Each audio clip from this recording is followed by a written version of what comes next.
in attesa che torni il nostro Gianluca Viscogliosi, io ne approfitto per farvi sentire le parole di Conte, quindi introduciamo anche l'argomento Napoli, ne stavamo parlando per via della competitività delle rose. Allora, Conte che ci parla dei nuovi giocatori, ascoltatelo.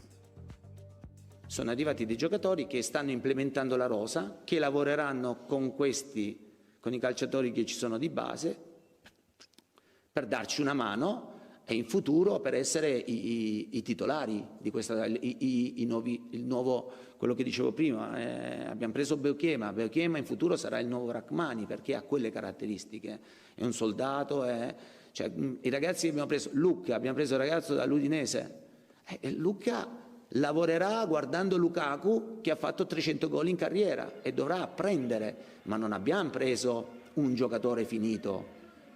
Cioè, quello che io voglio, Marianucci sarà per anni il centrale del Napoli, ma oggi ha 21 anni, viene dall'Empoli. Cioè, questo è giusto che si chiariscano le cose, perché prendere un calciatore pronto come De Bruyne è una cosa, ma è un acquisto diverso rispetto agli altri acquisti. Per quello che è, noi dovremmo cercare di completare la rosa perché necessitiamo, non per capriccio mio o capriccio del Presidente o capriccio del direttore sportivo, dobbiamo cercare di completare la rosa per necessità proprio numerica. Per adesso abbiamo cercato, ripeto, di fare le cose per bene, siamo contenti del fatto che stanno lavorando bene, diamo tempo a questi ragazzi.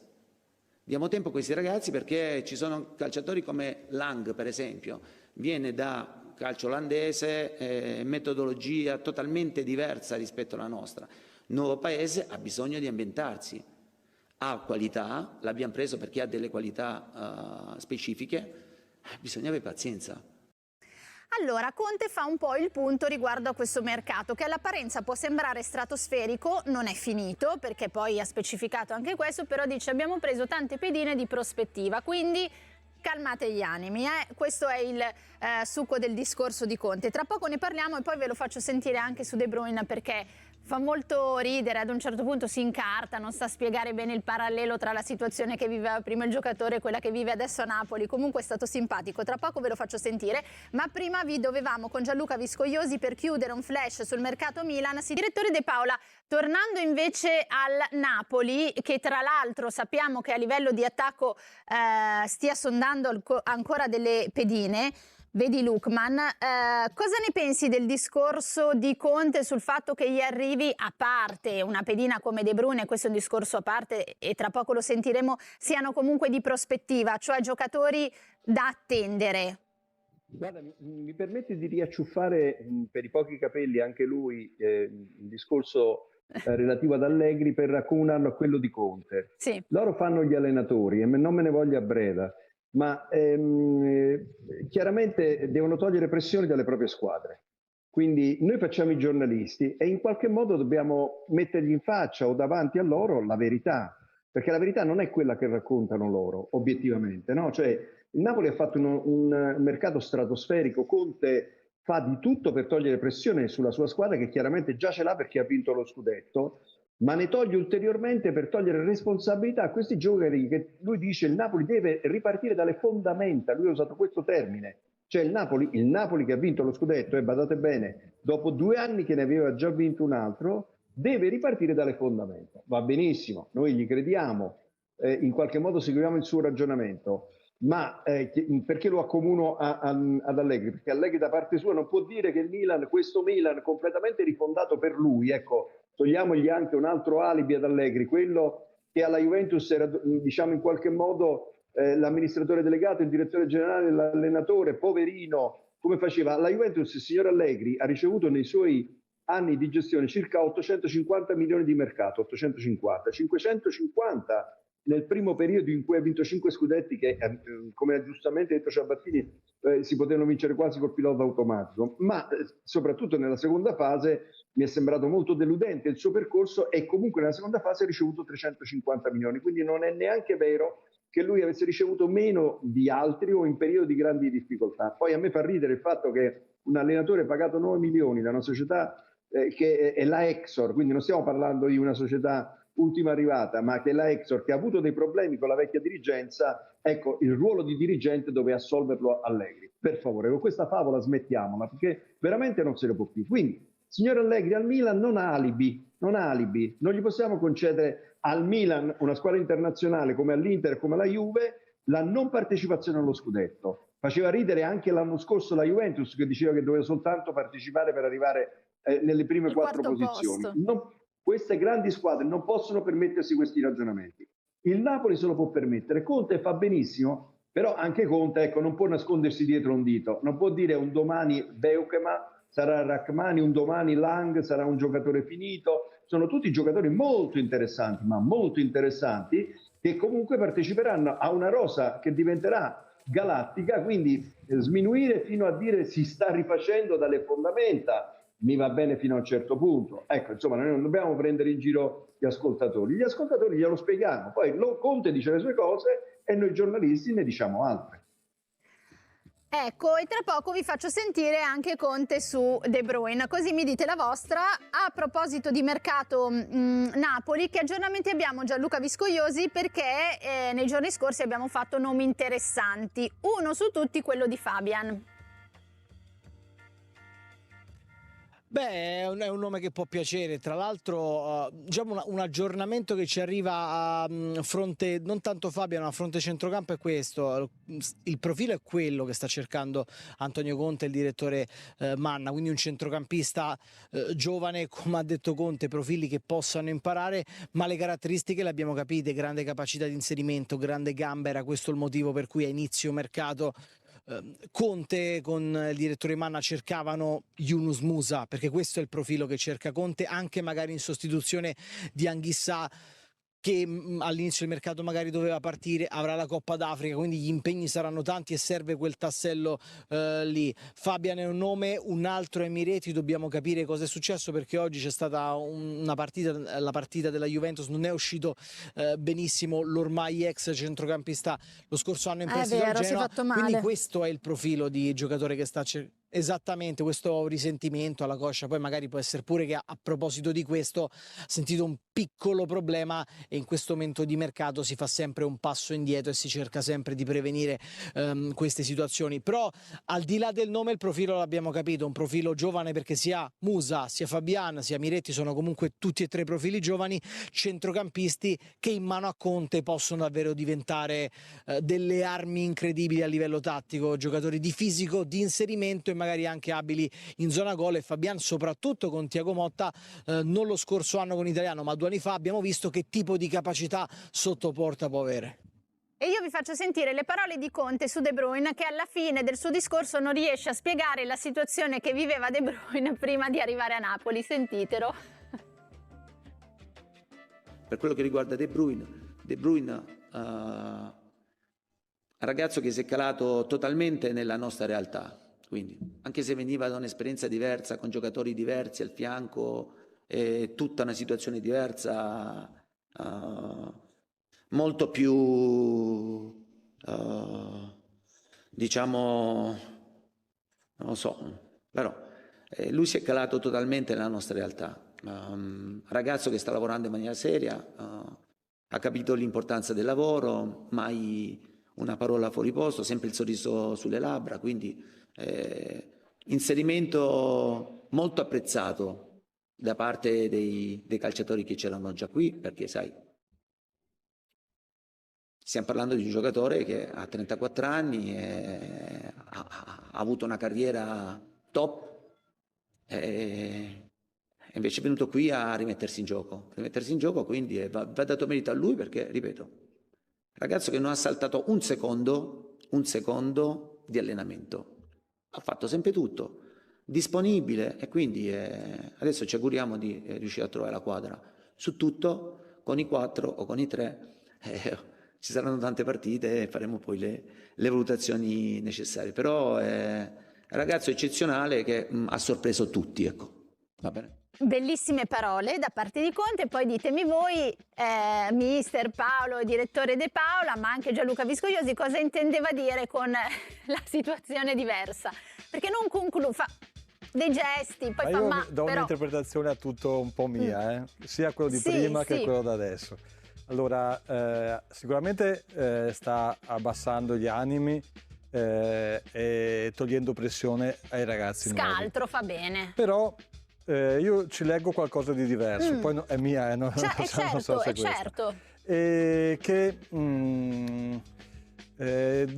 lui stia creando voglia creare con la società un ciclo.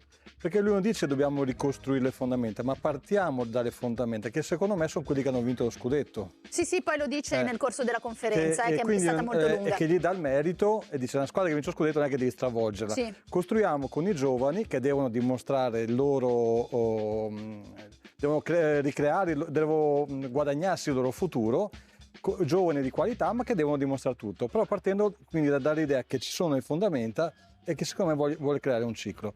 Su De Bruyne, io per come lo vedo, per come un po' lo conosco, per come lavora, secondo me all'inizio non era forse l'uomo più felice del mondo ad averlo.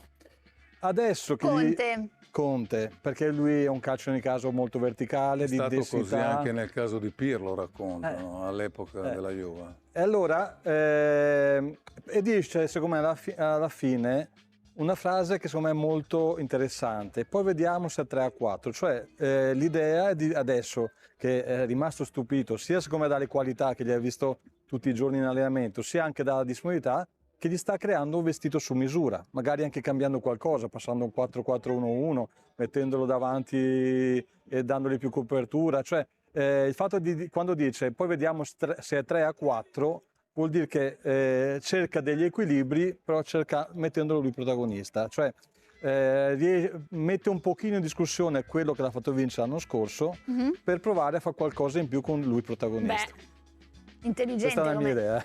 Chiaro come scelta eventuale. Non ho fatto io questo film, poi non so se è vero o no, però perché dice mezze cose, però secondo me quelle mezze cose sono in quella direzione. È stata molto interessante la conferenza stampa di Conte, c'è l'ultimo test amichevole con l'Olympiacos prima dell'inizio ufficiale della stagione e ha detto anche un'altra cosa degna di nota. Ha detto: la mia porta è sempre aperta per chi volesse lasciare il club, io non trattengo più nessuno, l'anno scorso ci ho provato ma ero appena arrivato, adesso dopo quello che abbiamo vinto e dopo aver lavorato un anno con il gruppo, chi vuole andare via deve prima ovviamente trovare la quadra economica con il club, se trova quell'accordo allora può andare. Con Raspadori, lo cita, è successo così. È venuto da me, mi ha detto: mi hanno chiamato dall'Atletico di Madrid, posso andare? E io, Conte, allenatore, ho detto: certo, vai, trova la quadra economica col club e per me puoi andare. Anche questo aspetto, Paolo, è segno dell'evolversi della sua avventura a Napoli. Ma vuol dire che la rosa si è allargata di molto e quindi diciamo che il Napoli si poteva anche permettere di lasciare andare Raspadori, anche perché il Napoli comunque ha speso oltre 100 milioni e un po' deve rientrare, perché sì, è vero che avrà i ricavi della Champions, ma comunque già l'anno scorso aveva fatto un investimento di quasi 150 milioni sul mercato, quindi considerando che ha un fatturato di oltre 200, che non sono i 400 e 500 di Juve Inter, devono, e De Laurentiis lo sa fare molto bene, ci deve essere anche un controllo ai costi e quindi quando si spende tanto alcuni soldi devono rientrare. E per quello che riguarda il passaggio che sembrava un po' confuso sul confronto, parlando di De Bruyne, il confronto tra Manchester City e Napoli, sì. In effetti lui dice delle cose, almeno io le interpreto così, ecco. lui parla del Napoli rispetto a Manchester City di un profilo di società un po' più basso e questo non è innegabile, cioè il Manchester City fattura 850 milioni, il Napoli 250, il Manchester City ha il monte ingaggi secondo più alto di tutta Europa e il Napoli invece ha un monte ingaggi piuttosto limitato, anche rispetto alla Serie A dove, se non ricordo male, è il quinto. Si parlava di infrastrutture piuttosto modeste a Napoli, il City ha delle infrastrutture, mi dicono, meravigliose. E quindi lui intendeva dire questo, intendeva dire De Bruyne, pur arrivando da un contesto di altissimo livello, non se la tira, tanto per capirci, si è adattato benissimo e non ha saltato neanche un secondo. E io lo capisco, quindi era un complimento. Perché metti tutte le infrastrutture che vuoi, però poi vai a mangiare fuori a Napoli. Sembrava un po' la seconda puntata dopo il ristorante dei 10 euro di tanti anni fa alla Juve, sembra un po' la puntata successiva, questa volta invece c'è questo confronto in poche parole tra City e Napoli. Direttore De Paola, vuoi aggiungere qualcosa? Che poi parliamo di un altro caso dolente dopo Vlahovic, quello di Lookman. Intanto, direttore? No, guarda, io l'ho letta nella stessa identica maniera di Ciabattini, Sì. assolutamente, sì. Praticamente Conte si è lanciato un pochettino oltre la siepe e si è accorto di aver detto qualche cosa che poteva in qualche modo andare a sminuire, diciamo, la società in cui lavora. Ho capito, No? Cioè sì. dice, proprio agitando le mani, De Bruyne era un altro contesto, qual è l'altro contesto? Chiaramente è un'altra squadra, altri giocatori attorno, quindi non è che può dire che De Bruyne non ha gli stessi giocatori attorno, ma quello voleva riferirsi. Un altro contesto qual è? È quello del City rispetto a quello del Napoli, ma pure questo non può dirlo, no? Cioè, praticamente lui ha cercato di tamponare una situazione nella quale si stava avventurando in un tunnel sul quale intelligentemente, perché a Conte tutto gli può dire tranne che non sia una persona intelligente, non voleva dire delle frasi che in qualche modo sminuissero la sua squadra, la sua società e i suoi giocatori. Però è questo, diciamo, assolutamente questo confronto che sembrava sproporzionato fra l'ambiente in cui viveva De Bruyne prima e quello di adesso. Amici miei, bentrovati. È sempre un piacere ritrovarvi qui, soprattutto in questo periodo di mercato dove ogni giorno può nascondere una sorpresa, un colpo inatteso o una decisione che può cambiare il volto della nostra squadra. Restare aggiornati è fondamentale e oggi abbiamo davvero tanti dettagli e retroscena importanti da condividere. Partiamo da quello che fino a poco tempo fa sembrava solo un sogno di nostalgici, ma che ora sta diventando una pista reale, il ritorno di El Gif Elmas. Il macedone, protagonista con la maglia azzurra nello storico scudetto 2023, sta scalando posizioni nelle preferenze del Napoli per rinforzare il centrocampo di Antonio Conte. La sua duttilità è un valore aggiunto, può giocare come mezzala, trequartista e persino esterno, adattandosi alle esigenze tattiche del mister. Non dimentichiamo che Elmas conosce già l'ambiente, il calore del Maradona e la pressione di una piazza esigente come Napoli. Questo significa che non avrebbe bisogno di tempi di ambientamento, elemento fondamentale quando si vuole essere subito competitivi. Parallelamente c'è una trattativa praticamente chiusa e che si prepara ad essere ufficializzata. Miguel Gutiérrez, il terzino sinistro spagnolo, reduce da ottime stagioni con il Girona, è atteso in Italia lunedì per le visite mediche. Il Napoli e il club catalano hanno trovato l'accordo definitivo. 18 milioni di euro più 2 di bonus, per un totale di 20 milioni. Per lui pronto un contratto di 4 anni con uno stipendio netto di circa 2 milioni di euro a stagione. Un acquisto strategico per Conte, che potrà contare su un terzino giovane ma già esperto, capace di garantire spinta offensiva e solidità difensiva. Poi c'è la questione Juanlu Sanchez, una telenovela di mercato che va avanti da settimane. L'esterno del Siviglia è considerato il rinforzo ideale per la fascia destra e dal club filtra un certo ottimismo. La sensazione è che alla fine vestirà l'azzurro, ma bisogna ancora attendere, perché il Napoli non intende modificare la sua offerta e la trattativa è ancora in fase di definizione. Questo affare è direttamente collegato al futuro di Alessandro Zanoli. Il giovane terzino ha già un'intesa con Bologna e Udinese sulla base di 5 milioni più 1 di bonus, ma non potrà partire finché non sarà ufficializzato l'arrivo di un sostituto. Sul fronte uscite, attenzione a Leonardo Spinazzola. Il Torino, a caccia di un terzino sinistro da affiancare a Biraghi, ha messo il suo nome tra le opzioni seguite. Al momento non c'è una trattativa vera e propria, ma il presidente Cairo e il suo staff seguono la situazione con interesse. A Napoli, Spinazzola rischia di trovare poco spazio. A sinistra ci sono già Mattias Olivera e presto Miguel Gutiérrez, mentre più avanti le fasce sono coperte da Noah Lang e David Neres. E se dovesse arrivare anche Elmas o un altro esterno di ruolo, le sue possibilità di minutaggio si ridurrebbero ulteriormente. Conte e Manna stimano Spinazzola e non lo spingerebbero mai via, ma la linea del club è chiara. Se il calciatore dovesse manifestare la volontà di andare e arrivasse un'offerta ritenuta adeguata, la società non si opporrebbe. È la stessa filosofia già applicata con Raspadori. Nessuno viene trattenuto controvoglia, ma solo a patto che le condizioni economiche siano giuste. Quello che emerge in generale è un Napoli attivo, attento a cogliere ogni occasione di mercato, ma anche fermo sulle proprie valutazioni. La priorità è completare la rosa senza stravolgere l'equilibrio finanziario e mantenendo alto il livello qualitativo. Si punta su giocatori pronti a inserirsi subito nei meccanismi di Conte. profili già rodati e in grado di offrire soluzioni tattiche multiple. Le prossime settimane saranno cruciali. L'arrivo di Gutiérrez è ormai in agenda. Juanlu potrebbe avere l'accelerata decisiva e la pista Elmas sta diventando sempre più concreta. Sullo sfondo, i dossier legati a Zanoli e Spinazzola potrebbero essere risolti anche negli ultimi giorni di mercato, quando spesso si sbloccano situazioni ferme da tempo. In ogni caso, l'impressione è che questo Napoli voglia farsi trovare pronto in ogni reparto e arrivare all'inizio del campionato con una squadra completa, competitiva e con ricambi di qualità per ogni ruolo. Grazie di cuore a tutti voi che siete rimasti fino alla fine di questo aggiornamento. Se volete continuare a seguire ogni passo del nostro Napoli, dalle trattative di mercato fino ai retroscena dello spogliatoio, iscrivetevi al canale e attivate le notifiche. Qui ogni giorno troverete notizie fresche e approfondimenti sulla squadra che amiamo. Forza Napoli sempre!